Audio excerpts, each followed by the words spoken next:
नमस्ते। Solid fact with Hemant त्रे में आप सबका स्वागत। जैसा आप देख रहे हैं हेमंत सर हमारे साथ मौजूद है। बहुत स्वागत सर। सर एक खबर जो है बहुत देखा जाए तो बहुत अलग टाइप की खबर है। हालांकि आज के माहौल में इस तरीके की चीजों पर सवाल उठाना थोड़ा सा जो है वो जरूरी भी हो जाता है, इस लिहाज से कि आज जो है सरकार की नीतियां किस तरफ जा रही हैं। एक तो इससे ये निकल करके ये निष्कर्ष निकलता है, दूसरा अदालतें जो अपना भरोसा खोती जा रही हैं, जो अपनी विश्वसनीयता खत्म करवाती जा रही हैं, उस पर भी एक जो है मुझे लगता है अदालतों को एक बल मिलता है ऐसी चीजों से कि नहीं, इस देश में जो निचला तबका है जिसको वास्तव में न्याय की जरूरत है, वो अभी भी न्याय के लिए अदालतों की तरफ देखता है। तो शायद मुझे लगता है कि इस परिस्थिति में शायद तब हमारे देश की न्यायपालिका को ये एहसास हो कि नहीं, हमें अपने को बचाए रखना, अपने को मजबूती के साथ खड़ा रखना जरूरी है इस दौर में, जब ये आरोप लगता है कि सत्ता जो है वो कई तरीके से दबाव बनाती है न्यायपालिका में बैठे लोगों पर, न्यायपालिका पर, इवन अब तो जजों पर भी बात सामने आ रही है। जिस तरीके के सवाल उठाए जा रहे हैं और खुलेआम जैसे जैसे आरोप लगाए जा रहे हैं जजों को लेकर के। जस्टिस वर्मा के घर में जितना कैश मिला वो सामान्य परिस्थिति में तो किसी के यहां नहीं मिल सकता है, तो कुछ तो गड़बड़ है, तभी ये सारी चीजें हो रही हैं और शायद उसका फायदा सरकार उठाती है। मैं जिक्र कर रहा हूं एक ऐसे मार्मिक घटना का जिसमें एक बहुत छोटी सी बच्ची, 11 साल का एक बच्चा जो है वो कोर्ट जाता है स्कूलों में एडमिशन के मामले को लेकर के कि भाई एडमिशन में एंट्रेंस एग्जाम लिया जाता है, वो मेरिट बेसिस पे हो, वो इस तरीके से। दो सवाल है मेरे सर। एक तो हालांकि ये तो भाई स्कूल और शिक्षा विभाग का अधिकार है कि वो क्या तय करता है स्कूल में एंट्रेंस हो कि मेरिट बेसिस पे हो, कैसे होगा। हर स्कूल अपना एक, प्राइवेट स्कूल्स में जब जाते हैं तो वो उनका अपना एक सिस्टम होता है, सरकारी स्कूल का अपना एक सिस्टम बना हुआ है जो शिक्षा विभाग बनाता है। पहली तो ये कि इसमें कोर्ट का क्या रोल है, दूसरा क्या जो मैंने अभी बात कही, इस बच्चे की ये याचिका इसलिए ज्यादा अहम नहीं हो जाती है कि इसने ये भी न्याय के लिए न्यायपालिका के दरवाजे पर गया और आज के दौर में न्यायपालिका पे लगातार सवाल उठ रहे हैं। राम प्रकाश जी नमस्कार, आपको सारे दर्शक साथियों को सबसे पहले तो साधुवाद दूंगा मैं आपको कि एक रविवार के दिन आपने एक ऐसा मुद्दा चुना जिसमें आप ना तो व्यू की उम्मीद कर सकते हैं ना टीआरपी की उम्मीद कर सकते हैं, लेकिन जो सामाजिक सरोकार हमारे हैं, कहीं ना कहीं अगर मेरे हिसाब से पूछें तो हम जितनी भी बहस चर्चा और ये सब संवाद करते हैं उनमें सबसे महत्वपूर्ण मुद्दा ये होना चाहिए कि जो प्राइमरी एजुकेशन से लेकर के देश के एजुकेशन सिस्टम का हो क्या है। साधुवाद आपको एक बार फिर। देखिए हकीकत कह रहा हूं प्रकाश जी, इस देश का अगर कोई बिल्डिंग ब्लॉक है, अगर फ्यूचर के हिसाब से देखेंगे तो क्या है, दैट इज एजुकेशन। और प्राइमरी एजुकेशन का बच्चा, 11 साल का बच्चा, जन्मेश सागर नाम का, ये सुप्रीम कोर्ट में जाता है। सुप्रीम कोर्ट में जाने का इसको कहां से मिला? पहली बात तो यही एक बहुत बड़ी चीज मानता हूं मैं कि क्या वो न्यायपालिका को सही ये दिखा पाएगा कि एजुकेशन की स्थिति कहां होनी चाहिए और कहां खड़ी है। ये कोई मेरे और आपको जाने सुप्रीम कोर्ट में जाने की सोचिए, पसीना आएगा, जो वहां के वकीलों की फीचर वो सारी चीजें हैं। तो केवल कल्पना कर सकते हैं आपके देश की न्याय प्रणाली कितनी महंगी है। उसके बावजूद एक 11 साल का बच्चा अगर ये हिम्मत करता है तो मैं उसको भी सैल्यूट करूंगा। न्यायपालिका क्या करती है क्या नहीं करती है, आजकल उसके बहुत सारे सवाल हैं, मैं और आप रोज उस पर चर्चा करते हैं। इस बच्चे का इशू क्या है? इस बच्चे का इशू है कि जो सीएम श्री स्कूल है दिल्ली के अंदर, उसके अंदर जो बच्चों का दाखिला है उसको एंट्रेंस एग्जाम के आधार पे क्यों लेते हैं आप? लॉटरी से लीजिए, छोटे छोटे बच्चे हैं। और उसने ये कहा कि छठी, सातवीं और आठवीं क्लास का जो एडमिशन है उसके लिए जो आपने एंट्रेंस एग्जाम आयोजित किया, जो रिसेंटली किया था, वो नीति गलत है और इसके पीछे एक संवैधानिक अधिकार है, उसको समझना पड़ेगा। और चूंकि रविवार का दिन है तो मुझे लगता है दर्शक इस चीज पे फोकस करेंगे, क्योंकि शिक्षा हर व्यक्ति से जुड़ी हुई बात है। उसका एक कहना कि अनुच्छेद 32 के तहत बेसिकली उन्होंने रिट पिटीशन डाली है और उसमें कहा क्या है कि जो एंट्रेंस टेस्ट है बेसिकली वो संविधान का जो अनुच्छेद 21A है, क्या है 21A, उसमें निशुल्क और अनिवार्य शिक्षा का अधिकार है हमारे हर बच्चे को। ये बहुत इंपॉर्टेंट बात है, निशुल्क और अनिवार्य शिक्षा। और बच्चों के निशुल्क और अनिवार्य शिक्षा का अधिकार अधिनियम जो 2009 में आपको ध्यान होगा, राइट टू एजुकेशन, उसकी धारा का भी उल्लंघन है, क्योंकि उस धारा के अंदर एडमिशन के लिए कहीं भी एंट्रेंस टेस्ट का जिक्र नहीं है। तो जब जिक्र नहीं है तो सरकारी स्कूल जो सीएम श्री है उसमें एंट्रेंस एग्जाम कैसे लिया जा सकता है? तो बेसिकली आरटीए की धारा जो 13 है वो स्पष्ट रूप से किसी भी स्क्रीनिंग प्रोसेस पर रोक लगाती है। क्यों?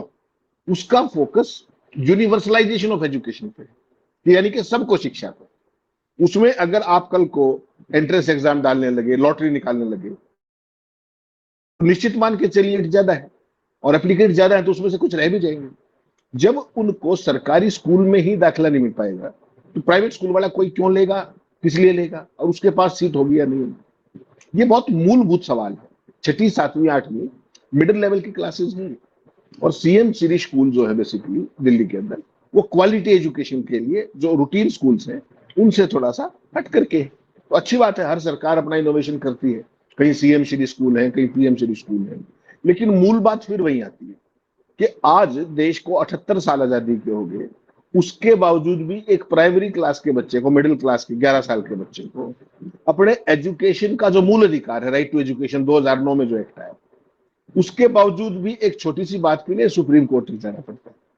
तो this speaks very low on the state government. और ये तो आप दिल्ली की बात कर रहे हैं, जहां दिल्ली के अंदर रिलेटिवली बहुत बेहतर स्थिति है स्कूलों की, अगर आप वैसे बात करेंगे। आम आदमी पार्टी का फोकस एरिया था, उन्होंने स्कूल के कमरे बनवाए और बनवाए, इंफ्रास्ट्रक्चर में भी ऐड हुआ और कई जगह मैंने देखा कि काफी अच्छा था। लेकिन उसके बावजूद भी बाकी स्टेट्स के अंदर जो स्थिति है, कहीं पे स्कूलों की बिल्डिंग, जो हरियाणा जैसे प्रोग्रेसिव स्टेट भी है, उनके स्कूलों की हालत देखिए। स्कूलों को बहुत बड़े पैमाने पर हजारों स्कूल बंद किए जा रहे हैं। क्यों? क्वालिटी एजुकेशन है नहीं, इंफ्रास्ट्रक्चर है नहीं, माँ बाप वहां स्कूल में भेजते नहीं है, कहीं टीचर नहीं है, कहीं बिल्डिंग नहीं है। तो ये सारी चीजें बेसिकली, ये एक छोटी सी चीज ने पूरे देश का ध्यान वापस उस एजुकेशन की तरफ ध्यान कहीं ना कहीं खींचा है, जो हम भूल चुके हैं। हम सुबह से शाम तक राजनीति और ये सब आरोपबाजी, आरोप प्रत्यारोप, इस पे हमारा ध्यान रहता है। वैसी सूरत में एक छठी क्लास का बच्चा जो दिल्ली के सरकारी स्कूल में पढ़ता है, सर्वोदय बाल विद्यालय में पढ़ता है, छठी का छात्र है, और उसने 2025-26 का जो एकेडमिक सेशन है उसमें आवेदन किया था केवल सीएम सिटी स्कूल के अंदर। जब वहां सरकार की, जो दिल्ली सरकार की नोटिफिकेशन आई 23 जुलाई को 2025 को ही, उसमें ये कहा गया कि अगर आपको छठी, सातवीं, आठवीं में सीएम सिटी स्कूल में एडमिशन लेना है तो आपको एंट्रेंस एग्जाम देना पड़ेगा। लेकिन राइट टू एजुकेशन जो 2009 है, उसके अंदर ऐसा कोई प्रोविजन नहीं, क्योंकि उसमें तो यूनिवर्सलाइजेशन की बात आप करते हो। तो कहीं ना कहीं वो कोर्ट में गया है, सुप्रीम कोर्ट में, इस उम्मीद के साथ कि ये जो एंट्रेंस एग्जाम का जो सिस्टम है इसको खारिज किया जाए, क्योंकि ये मूल भावना जो आरटीई की है कहीं ना कहीं उसका विरोध खिलाफ है। और ये भी दलील दी गई कि ना केवल जो ये एंट्रेंस एग्जाम है ये गैर कानूनी है, बल्कि भेदभाव भी करता है। कारण उसका साफ है कि आरटीई एक्ट की धारा 2P, उसमें विशिष्ट श्रेणी के स्कूल माने जाते हैं ये जो सीएमसी स्कूल है, और उनमें 13 है सेक्शन, उसके प्रावधानों में कोई छूट ही नहीं है। आरटी के प्रावधान में कोई छूट सीएम सिटी स्कूल में नहीं है। तो जब प्रावधान में छूट नहीं है तो फिर आप इस तरह की कंडीशन, इसका मतलब ये है कि आप किसी को एजुकेशन से महरूम करना चाहते हैं। होना ये चाहिए, एक तरफ तो आपका ध्यान क्या है कि मैक्सिमम बच्चों का मोबिलाइजेशन करके उनको स्कूल के अंदर लाया जाए, आखिरी बच्चे तक, और जो बच्चे आना चाह रहे हैं उनको एंट्रेंस एग्जाम या दूसरी स्कूटनी या लॉटरी के जरिए, तो उसमें निश्चित है कुछ तो रह जाएंगे। यही काम तो सर प्राइवेट स्कूल्स भी करते हैं, वो आरटीई के तहत बच्चों का दाखिला लेना नहीं चाहते हैं। तो आखिर जब सरकार के अपने खुद के बनाए हुए स्कूलों में, वो किसी भी तरीके की हो, एक बहुत लंबी बहस चलती है, बार बार ये सवाल आपने बहुत बार फेस किया होगा आज तक के अपने पत्रकारिता कैरियर में, जब लोग आपसे ये सवाल पूछते होंगे कि क्वालिटी एजुकेशन की बात तो होती है, तमाम जो बड़े संस्थान है, इवन की आईआईटी आईएम्स पे भी सवाल उठाया जाता है कि वो एंट्रेंस एग्जाम कराते हैं, क्रीम जो होता है वो छाट के अपने पास ले जाते हैं और फिर उनको आप एक अच्छा इंजीनियर, एक अच्छा मैनेजर बना देते हैं। क्या ही इसमें आपकी क्या उपलब्धता है भाई? वो तो बच्चा ऑलरेडी मेहनती है, वो पढ़ रहा है, उसको आपने जो है वो कर दिया। आप निचले पायदान पर खड़ा बच्चा था उसको आप तराशिए, तब तो आपकी क्वालिटी मानी जाएगी। ये बहुत सामान्य एक चर्चा है, एक सामान्य सवाल है जो अक्सर फेस किया जाता है तमाम जगहों पर, तमाम मंचों पर।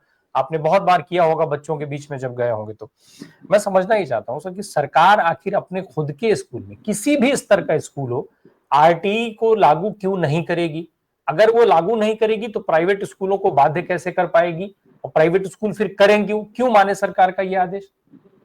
प्रकाश जी, असल में क्या है, जो 2009 से 14 के बीच में जो इस देश की गवर्नेंस में आपको ध्यान होगा, एक राइट बेस्ड गवर्नेंस की बात आई, राइट टू एजुकेशन, आरटी उसी का एक हिस्सा है। वो राइट टू एम्प्लॉयमेंट भी उसी का हिस्सा था कि आपको 100 दिन साल में रोजगार गारंटीड सरकार की तरफ से मिलेगा, उसको मनरेगा के अमरेला में लाओ, कहीं भी लाओ।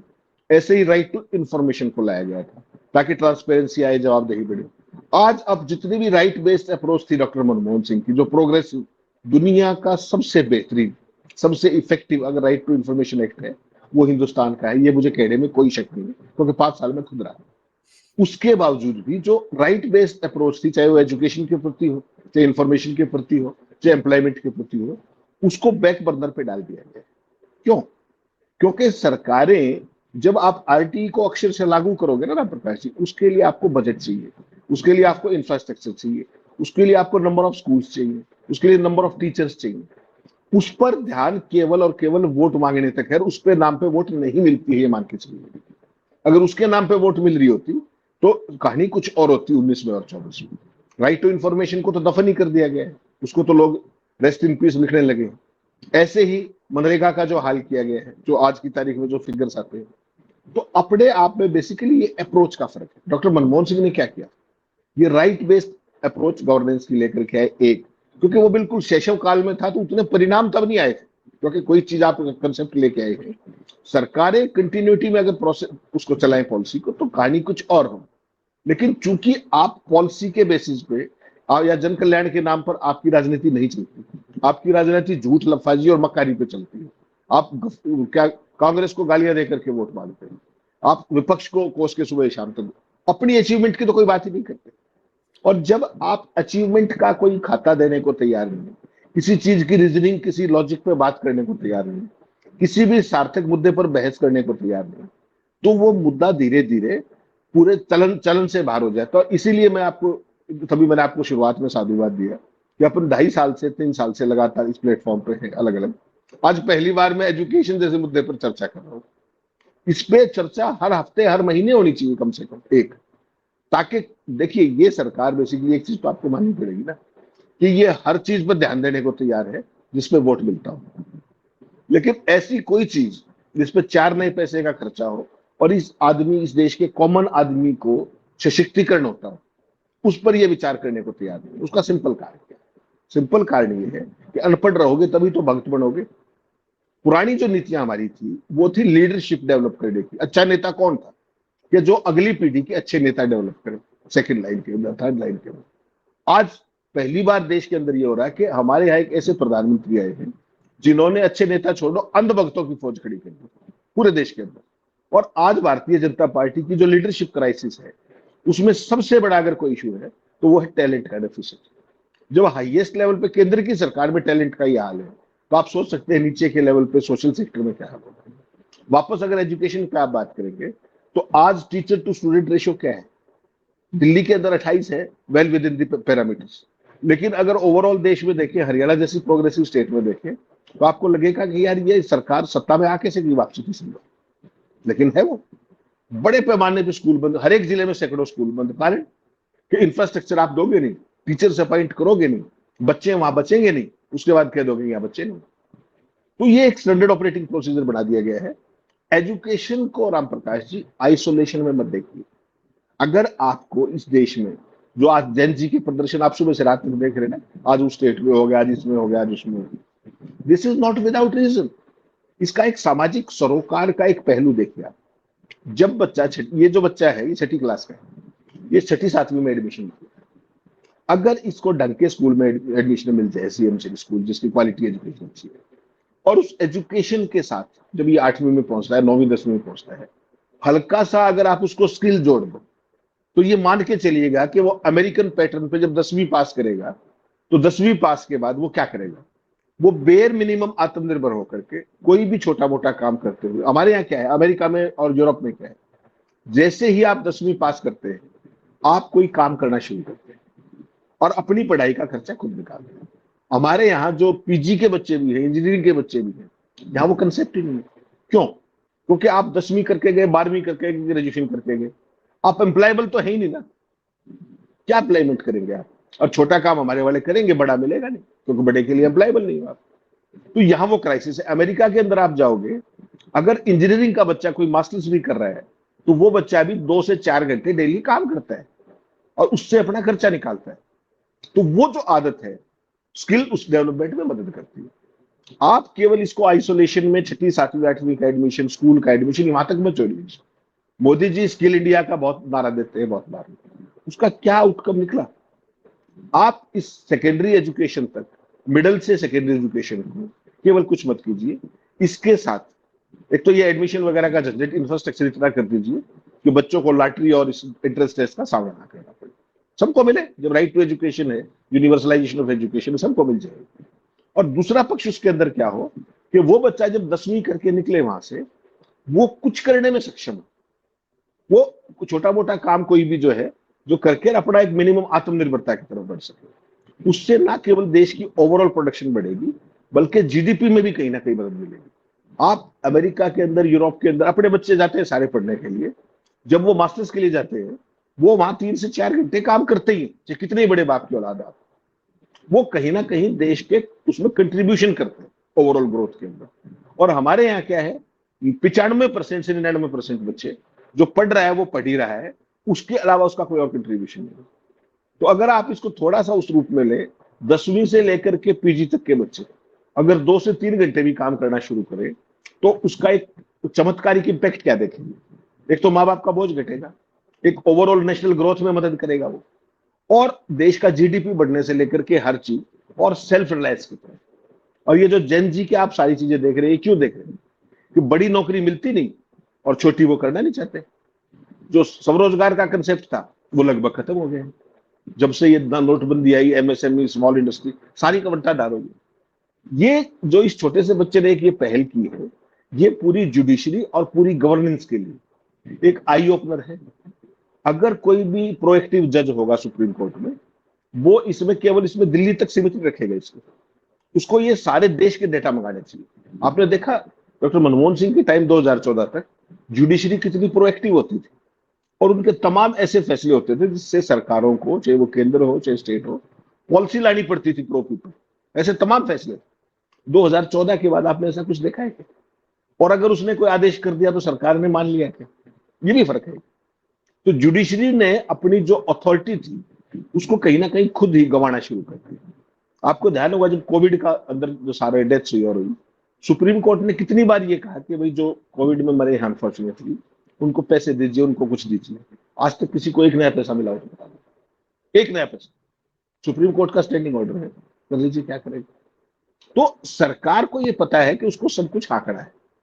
ये जो एक मसला आया है, ये आज की सुप्रीम कोर्ट, आज की जुडिशरी के लिए, जैसा आपने ओपनिंग में कहा, ये एक बहुत बड़ी चुनौती है कि क्या वो सरकार को एक ऐसी पॉलिसी एडॉप्ट करने के लिए जिसमें एजुकेशन भी हो जाए, स्किल डेवलपमेंट भी हो जाए, ओवरऑल हम एक आत्मनिर्भर बच्चे को, किशोर, उस दिशा में क्या कदम बढ़ा सकते हैं?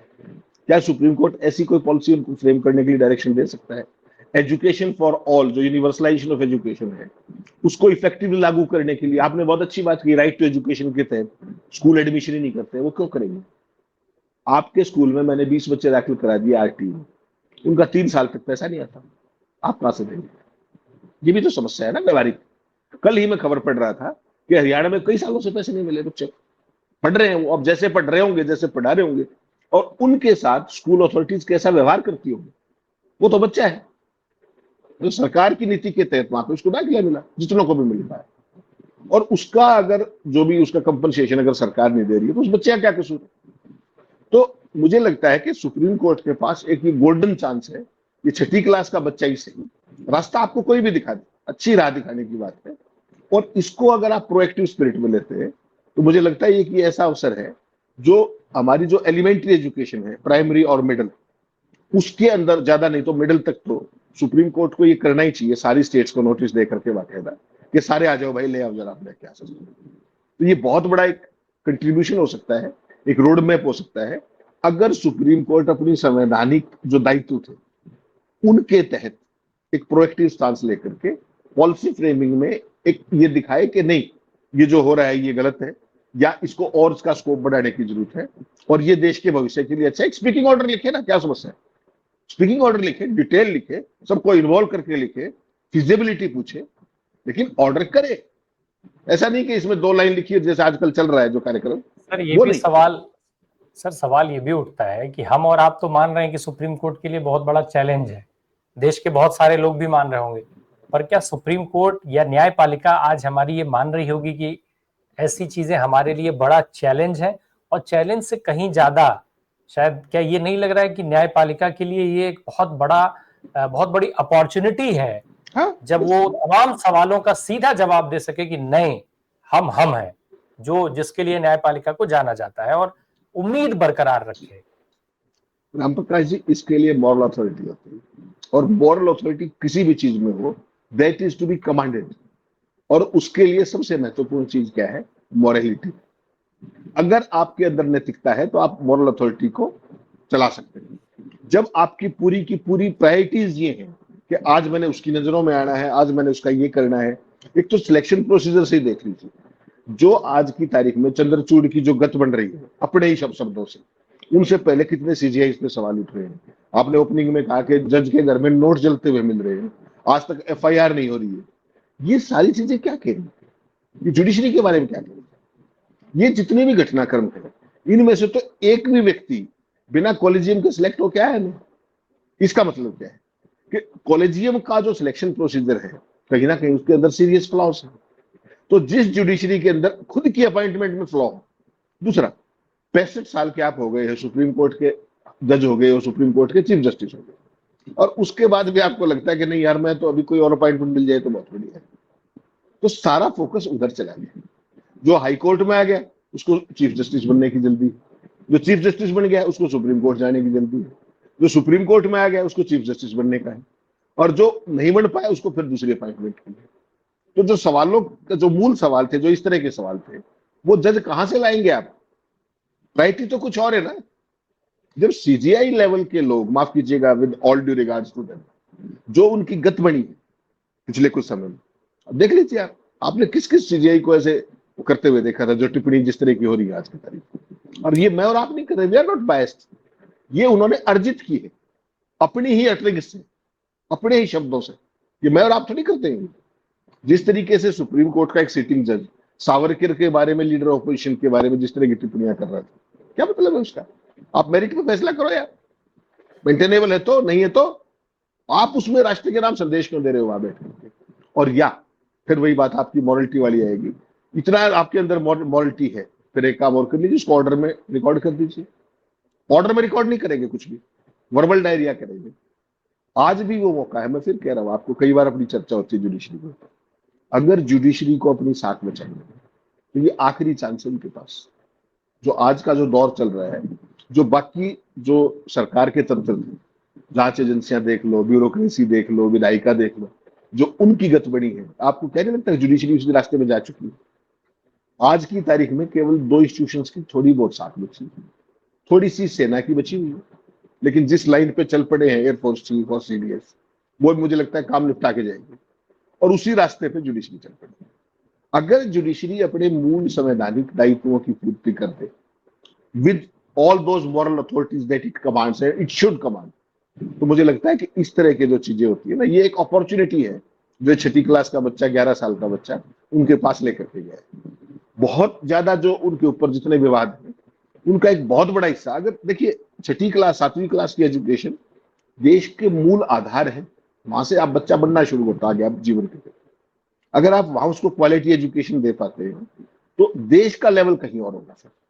ये जो सो कॉल्ड आपका विश्व गुरु है ना, उसके लिए मूल आधार ये है, अगर कोई इस पे ध्यान करे तो।